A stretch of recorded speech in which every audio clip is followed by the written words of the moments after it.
Hasil laga pemain abroad timnas tadi malam, Korea dan Jepang nantikan timnas di fase grup. Supporter timnas U23 di Qatar siap teror timnas Yordania U23. Pelatih Korea Selatan U23 mendadak memilih lawan timnas. Raja Nenggolan pilih Indonesia. Simak informasi selengkapnya sebagai berikut.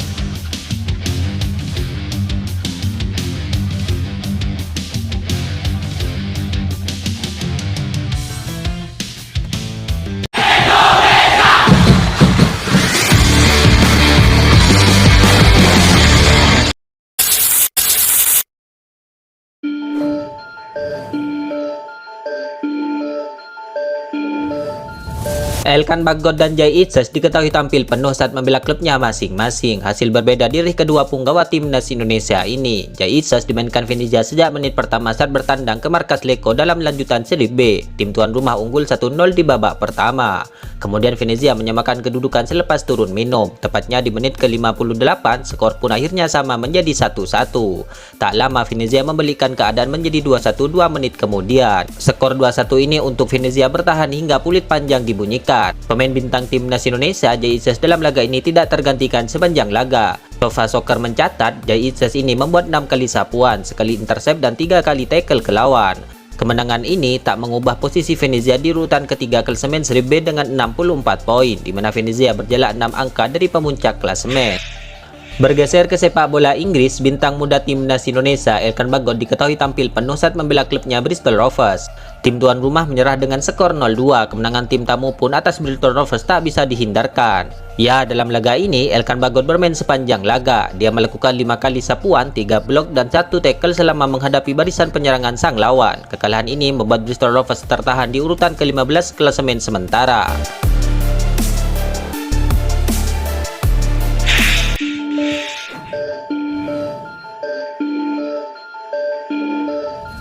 Timnas Korea Selatan dan Timnas Jepang U23 diketahui sukses mengamankan posisi teratas di grup B Piala Asia U23 2024. Hal ini berpotensi menjadi pesaing Timnas Indonesia U23 di babak berikutnya bila skuad Garuda Muda mampu meraih poin melawan Yordania U23 nantinya. Ya, dua kekuatan sepak bola Asia Timur ini sukses dengan 2 kemenangan atas Uni Emirat Arab dan Timnas Cina U23.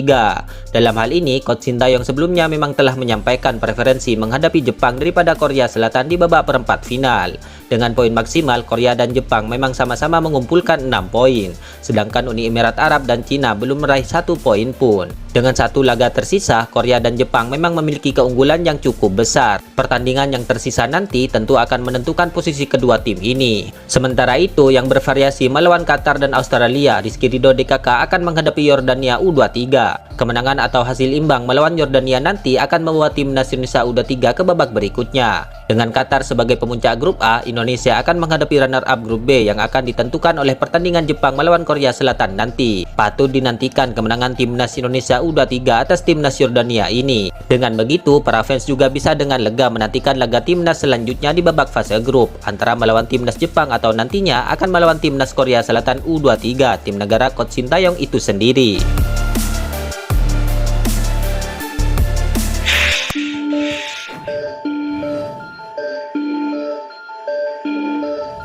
Timnas Indonesia U23 diketahui tidak berjuang sendirian pada pegelaran Piala Asia U23 2024 di Qatar, di mana di setiap timnas Indonesia U23 bertanding, ribuan supporter tim Merah Putih pun ikut setia memadati stadion tempat skuad Garuda berlaga.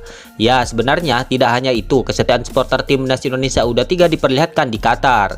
Mulai sejak timnas Indonesia tiba di bandara Qatar hingga hotel tempat para pemain menginap, para supporter timnas di Qatar pun turut menyambut dan meramaikan kedatangan skuad asuhan Coach Sintayong itu. Di 2 laga yang sudah dijalani tim Merah Putih U23, para supporter timnas Indonesia menjadi supporter yang paling ramai dan banyak di pertandingan skuad Garuda itu.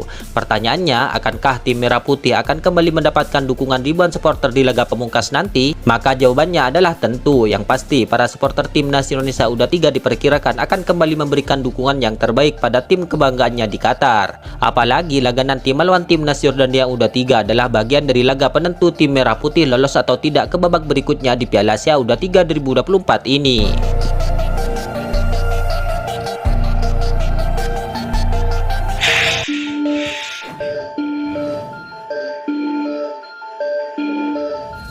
Pelatih timnas Korea Selatan U23, Hwang Sung-hoon, mengindikasikan lebih memilih menghadapi timnas Indonesia U23 di perempat final Piala Asia U23 2024. Tentu hal ini menjadi pertanyaan, apakah ini karena pelatih Korea Selatan U23 khawatir timnya bertemu tuan rumah Qatar sehingga mereka berpotensi dirugikan oleh sang wasit? Ya, tentu ini menarik kita ulas. Sebelumnya diketahui timnas Korea Selatan U23 dipastikan lolos ke perempat final Piala Asia U23 2024 setelah memenangkan 2 laga awal grup B. Setelah melalui 2 pertandingan, Korea Selatan U23 memuncaki klasemen grup B Piala Asia U23 2024 dengan 6 angka. Perolehan poin itu sama persis dengan timnas Jepang U23 di tempat kedua. Timnas Korea Selatan U23 menempati posisi yang lebih baik karena unggul poin disiplin atas timnas Jepang U23. Selanjutnya, timnas Korea Selatan U23 dan timnas Jepang U23 akan saling bentrok di matchday pamungkas grup B pada Senin nanti. Jika sanggup menahan Jepang U23 dan mendapatkan poin disiplin yang lebih baik, maka timnas Korea Selatan U23 akan menghadapi runner-up grup A di perempat final Piala Asia U23 2024. Sedangkan posisi runner-up grup A kemungkinan akan ditempati timnas Indonesia U23.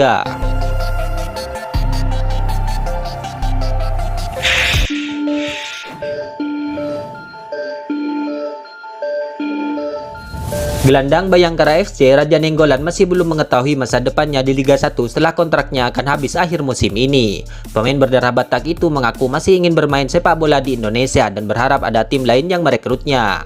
Ya, Bayangkara FC telah resmi menjadi tim kedua yang terdegradasi ke Liga 2 musim depan. Sulit tentunya bagi Bayangkara FC untuk tetap mempertahankan Raja Nainggolan di Liga 2. Selain gaji yang dirasa sangat mahal, sang pemain sendiri pastinya juga tidak mau berlaga di kasta kedua kompetisi sepak bola Indonesia tersebut. Meski begitu, Raja Nainggolan sempat mengatakan kalau dia akan tetap melanjutkan karirnya di Indonesia.